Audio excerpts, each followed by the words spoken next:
All right, Coach, not the result you're looking for, but you did outblock the Gators. You got a set win out of there. Just what do you take away from a match like this?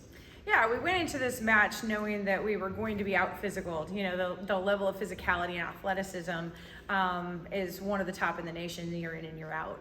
And so we knew we had to play a really smart game. We needed to execute our offense and be able to hold those middles to try to get one blocker versus, four hands. And we did a great job, especially in that third set where we were executing for a pretty high clip, over 70% side out, hitting over 300. I think we had one attacking error.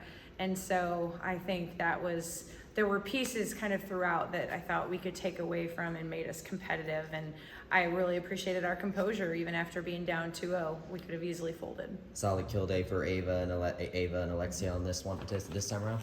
Yeah, well, both of our middles, actually, so did Sasha. She hit for a high clip as well, I think over 700 or something. And I think, when we could get our middles the ball, they were executing really, really well. And that allowed Ava to be successful too, because she was on Kennedy Martin. So that's not a small block.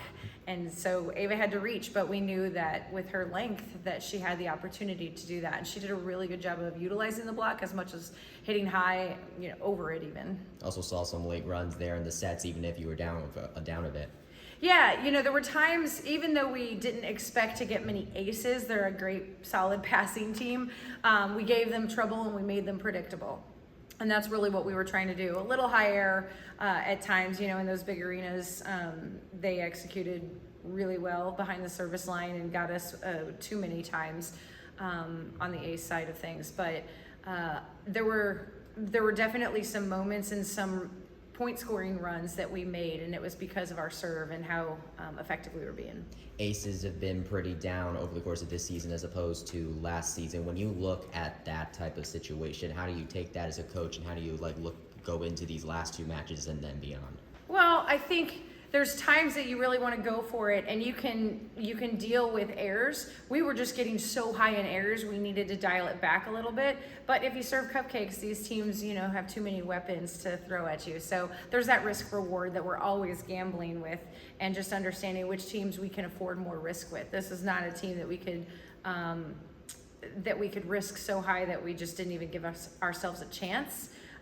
But we couldn't go too soft either. So it was pretty calculated. And, there's those tense moments where you don't want to make back-to-back errors. And, we wanted to make sure we weren't doing that, especially because we were consistently doing it in one rotation. How do you put a match like this in context with the last few? You get a set against a ranked team in BYU, and then Utah, you win against Kansas State, and now this. Yeah, I think we're sequencing together some great plays, some great moments. We're finally point scoring where we could side out for a while, but we couldn't, string together points on the defensive side. And so I think there's just a lot to build on. Playing an out-of-conference team, it totally changes it up. You see a fresh face, but we also haven't seen Arizona and Arizona State. So for us, it just sets us up to be ready and be adaptable and execute a game plan. You head out to Arizona for your final weekend of the regular season. What do you take from this last week of action as you go out to play together one last time? Well, just knowing that we have the ability to compete with anybody. It's just a matter of cutting down on the errors and being able to manage our game. If you have to kind of summarize this season to this point, so obviously you're on the road for the last two matches. What's your biggest takeaway from a season like this that you take into the off season? Well, just that we have to figure out who we have on a daily basis and adapt and move forward. Roll with it. I think we've learned how to be adaptable and how to just control what we can, and knowing who we have available for the day and being able to go out and compete to the best of our ability. Awesome. Well, best of luck out west, Coach. Thank you.